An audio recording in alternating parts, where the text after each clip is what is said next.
जय हिंद साथियों, मैं शुभम कुशवाहा आप सभी का स्वागत करता हूं एकेडमी ऑफ सक्सेस के यूट्यूब चैनल पर। आज मैं आपको गणित के शुरू से अध्यायों को बताने जा रहा हूं। सर्वप्रथम हम संख्या पद्धति अर्थात नंबर सिस्टम के बारे में जानेंगे। तो मैं आपको इसमें सर्वप्रथम यह बता दूं कि हम अंक किसे कहते हैं या फिर संख्या किसे कहते हैं। तो यहाँ पास हम अंक उसको कहते हैं जिसमें गणित के मात्र एक अक्षर होते हैं, जैसे कि मात्र इसमें 1 हो गया, 2 हो गया, 8 हो गया, 9 हो गया। अर्थात इसमें हम मात्र 0 से लेकर के 9 तक की संख्याओं को ले सकते हैं। इसमें हम यदि चाहें तो इधर -9 से लेकर के 0 से और फिर 9 तक ले सकते हैं, यदि हम माइनस को लेंगे तो इस प्रकार से हम अंक उन संख्याओं को कहते हैं जिसमें गणित के मात्र एक अक्षर होते हैं, जैसे कि यहाँ पास -9, 0, 9, -8, 8 ये सब हो गए। अब मैं आपको बताता हूँ कि संख्या किसे कहते हैं।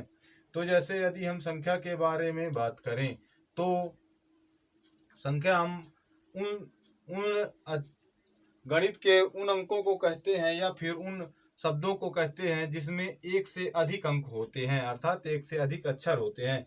या तो एक होगा या फिर एक से अधिक अक्षर होंगे। मान लीजिए जैसे कोई संख्या है तो 1 हो गया, 2 हो गया, 10 हो गया, 400 हो गया, 800 हो गया।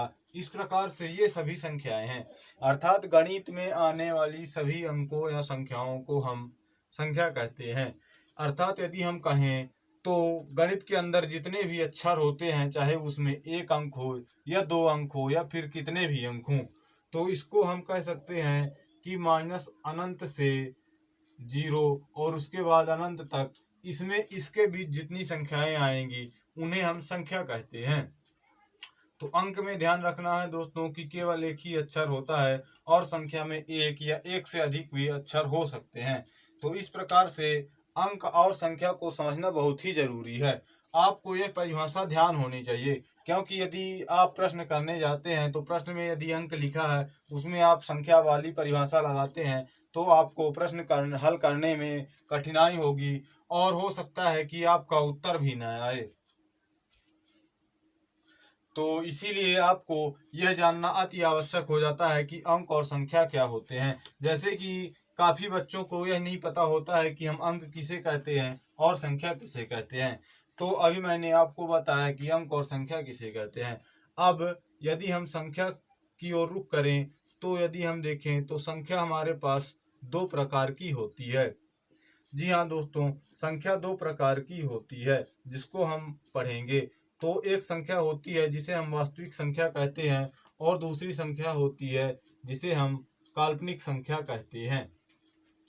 तो वास्तविक संख्या तो इसके नाम से ही पता हो जाता है, ऐसी संख्या जिसका वास्तव में कुछ मान हो। तो गणित के अंदर आने वाले सभी अंक या सभी संख्याएं वास्तविक संख्याएं होती हैं। इसमें भी हम माइनस अनंत से लेकर के प्लस अनंत तक कोई भी संख्या हो सकती है, उसे हम वास्तविक संख्या कहते हैं। चाहे वह -4 हो, 0 हो, 8 हो, 15,000 हो या कुछ भी हो, इस प्रकार से कोई भी संख्या। अब इसमें हम देखते हैं जैसे कि काल्पनिक संख्या हो गई। तो काल्पनिक संख्या हम उन संख्याओं को कहते हैं जिनको हम सवालों में मानते हैं। जैसे कि आपने अगर गणित को ध्यान से पढ़ा होगा तो 10वीं 9वीं 10वीं में अगर कहें तो वैसे 5वीं 6वीं में भी आप मानते हैं। जैसे कि आपको कोई संख्या मानना है तो माना x आप बोल देते हैं, माना y बोल देते हैं, माना a बोल देते हैं, माना b बोल देते हैं। अर्थात इसको हम अचर संख्या वाले भी कह सकते हैं। तो अचर जितनी भी अचर संख्याएं होती हैं वो सब काल्पनिक में हम कह सकते हैं, और चर जितनी भी होती हैं उन्हें हम वास्तविक में कह सकते हैं। तो इस प्रकार से वास्तविक और काल्पनिक 2 संख्याएं हो जाती हैं। अब संख्याओं को हम देखें तो वास्तविक और काल्पनिक हो गई। अब काल्पनिक को इसके बाद हम काल्पनिक को कुछ नहीं लेते हैं। अब हम देखते हैं कि वास्तविक संख्याएं कौन कौन सी होती हैं। तो वास्तविक संख्याएं भी 2 प्रकार की होती हैं।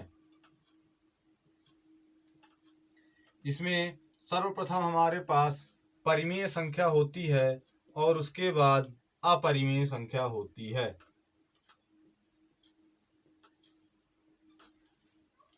तो परिमेय संख्याएं वह संख्याएं जिनको हम p बटे q के रूप में लिख सकते हैं, सभी संख्याएं परिमेय संख्याएं होती हैं। लेकिन यहाँ पास ध्यान देना है q बराबर 0 नहीं होना चाहिए।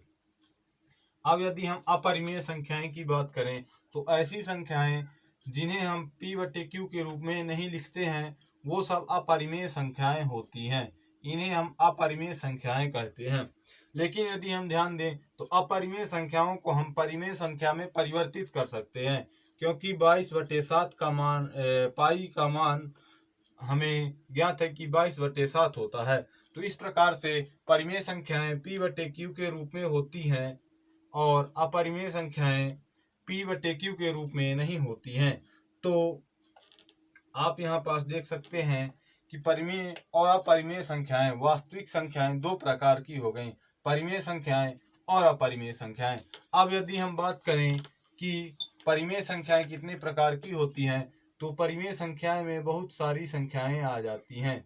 परिमेय संख्याएं आपको यह जानना बहुत जरूरी होता है, क्योंकि यह डायरेक्ट पेपर में नहीं पूछता है, लेकिन जब आप प्रश्नों को हल करते हैं तब आपको इनकी जरूरत पड़ती है।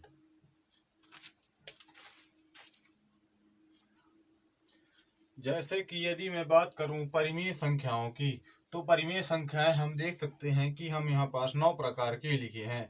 सर्वप्रथम हम प्राकृत संख्या को देखते हैं।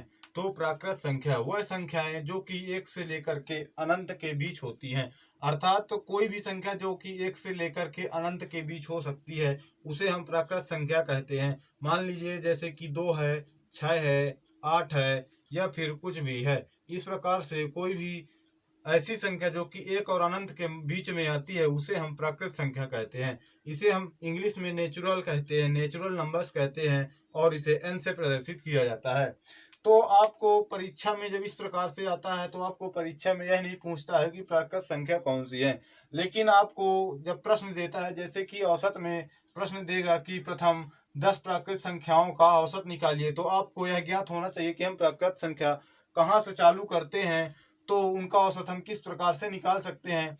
उसके लिए आपको यह ज्ञात होना चाहिए कि प्राकृत संख्या हम किसे कहते हैं। तो इसीलिए आपको यह याद होना जरूरी है कि परिमेय संख्याएं कौन कौन सी होती हैं।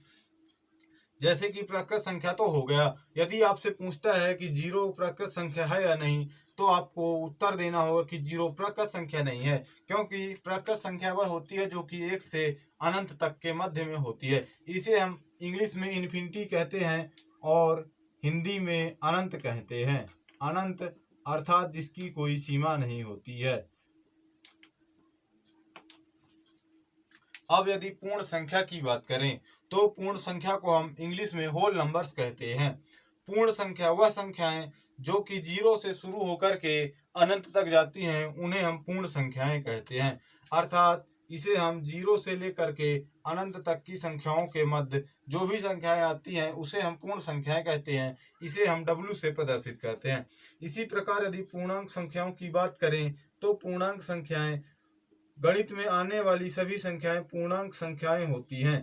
तो कहा जाए तो माइनस अनंत से लेकर के प्लस अनंत तक में कोई भी संख्या आ जाए उसे हम पूर्णांक कहते हैं।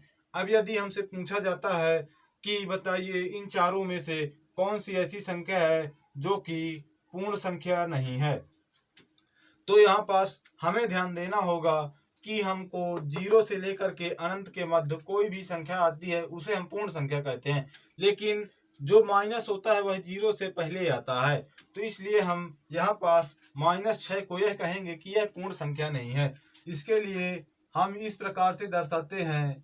मान लीजिए कि ये 4 हो गया, -3, -2, -1, फिर 0 आता है, फिर 1, 2, 3, 4।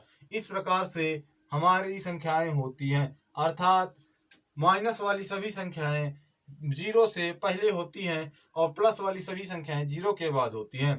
तो 0 के पहले -6 होगा, इसीलिए यहाँ पास -6 ऐसी संख्या है जो कि एक पूर्ण संख्या नहीं है। लेकिन यदि हम पूर्णांक की बात करें तो पूर्णांक संख्याएं माइनस अनंत से लेकर के प्लस अनंत तक यानी कोई भी संख्या हो सकती है। तो इस प्रकार से तो अभी तक मैंने बात की कि प्राकृत संख्याएं, पूर्ण संख्याएं और पूर्णांक संख्याओं के बारे में। अब मैं आपको ऐसा नियम बताता हूं जैसे कि आपको याद करने में आसानी होगी। यदि आपको पूछा जाए कि प्राकृत संख्या क्या होती है, तो जीरो को छोड़कर अनंत तक आप याद करेंगे, पूर्ण को जीरो से लेकर के अनंत तक, और पूर्णांक को माइनस से लेकर के प्लस अनंत तक याद करेंगे।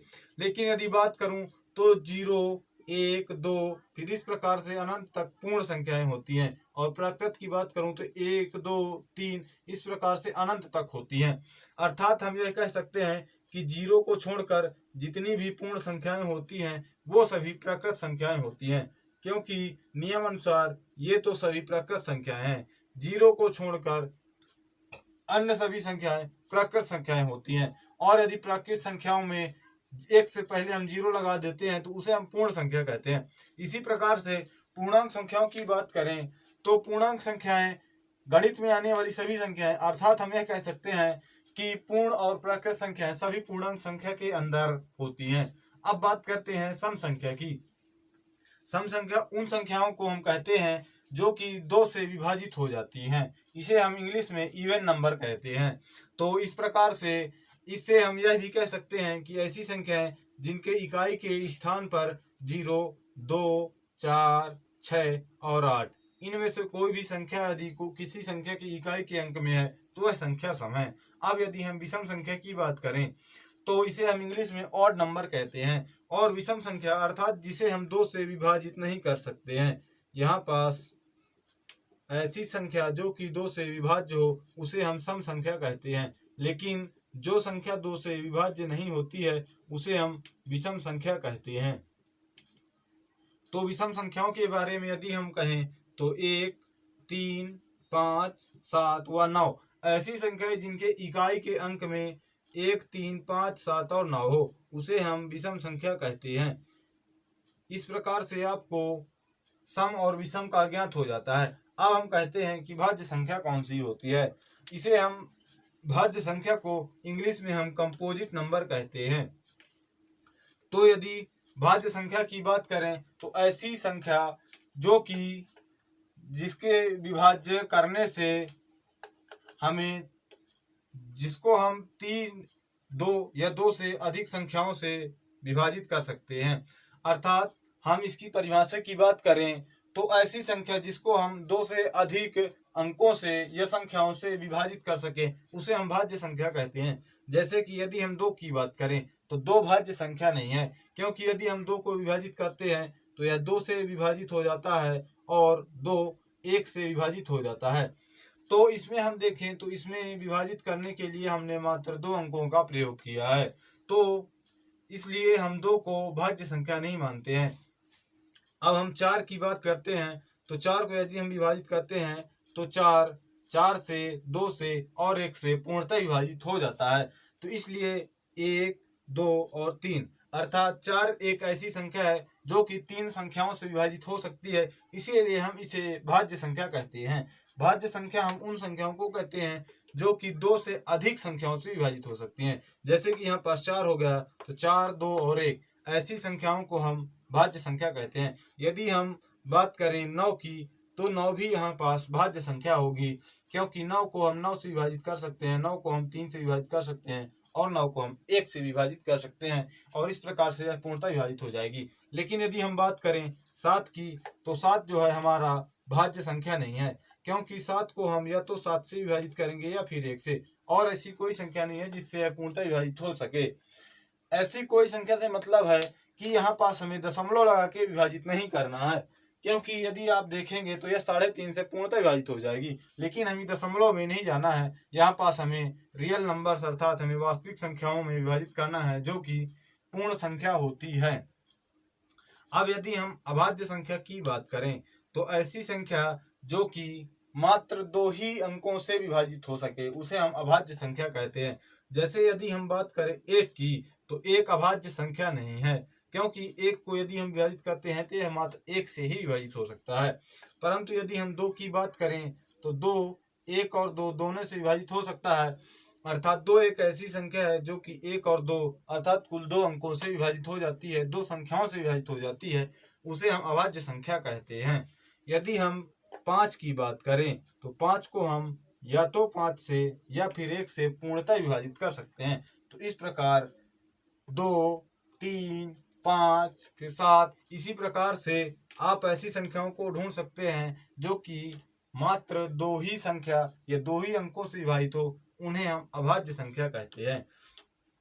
अब यदि हम बात करें क्रमागत संख्याओं की, क्रमागत संख्याओं को इंग्लिश में हम कॉन्सेक्टिव संख्या कहते हैं। कॉन्सेक्टिव संख्या अर्थात ऐसी संख्या जो कि अपने से एक छोटी हो आने वाली संख्या से। जैसे कि मान लीजिए यहाँ पास संख्या इस प्रकार से लिखी हुई है 2, 3, 4। तो 2 को यदि हम देखें तो 3 से 1 छोटा है, 3 को हम देखें तो 4 से 1 छोटा है। लेकिन यदि आप यहीं पास इस प्रकार से कहेंगे तो यह क्रमागत संख्याएं नहीं होंगी, क्योंकि यह 1 नहीं बल्कि 2 छोटा है। तो इस प्रकार से हम क्रमागत संख्याएं उन्हें कहते हैं जो कि अपनी अगली संख्या से 1 छोटी होती है। अब हम आ जाते हैं सह अभाज्य में। सह अभाज्य अर्थात को प्राइम नंबर। को प्राइम नंबर हम उन्हें कहते हैं जिनका एलसीएम 1 होता है। जैसे कि संख्या हो गई 2 और 3, 5 और 8, 15 और 17, ये सभी सह अभाज्य संख्याएं हैं। इनका उपयोग हम लघुत्तम और समान अनुपात और समानुपात वाले अध्यायों में करेंगे। इन संख्याओं का उपयोग वहाँ पास बहुत ज़्यादा होता है, क्योंकि यदि आप बड़े बड़े सवालों को जल्दी से हल करना चाहते हैं तो ये संख्याएं अर्थात आपको यह सह अभाज्य संख्या का परिभाषा याद होना चाहिए। यदि आपको सह अभाज्य संख्या नहीं पता है तो आपको उन सवालों को करने में काफ़ी समय लगेगा। तो इस प्रकार से आप परिमेय संख्याओं के बारे में जान चुके हैं।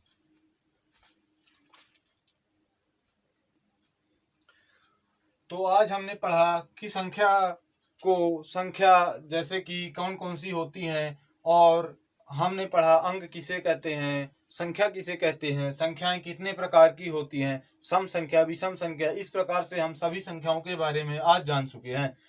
धन्यवाद दोस्तों। हमारे वीडियो को लाइक और शेयर जरूर करें और हमारे चैनल को सब्सक्राइब करें और कमेंट करके बताएं कि हमारा वीडियो आपको कैसा लगा। कल मैं आपको बताऊंगा कि बड़ी से बड़ी संख्या को हम कैसे पहचाने कि वह अभाज्य है कि भाज्य है।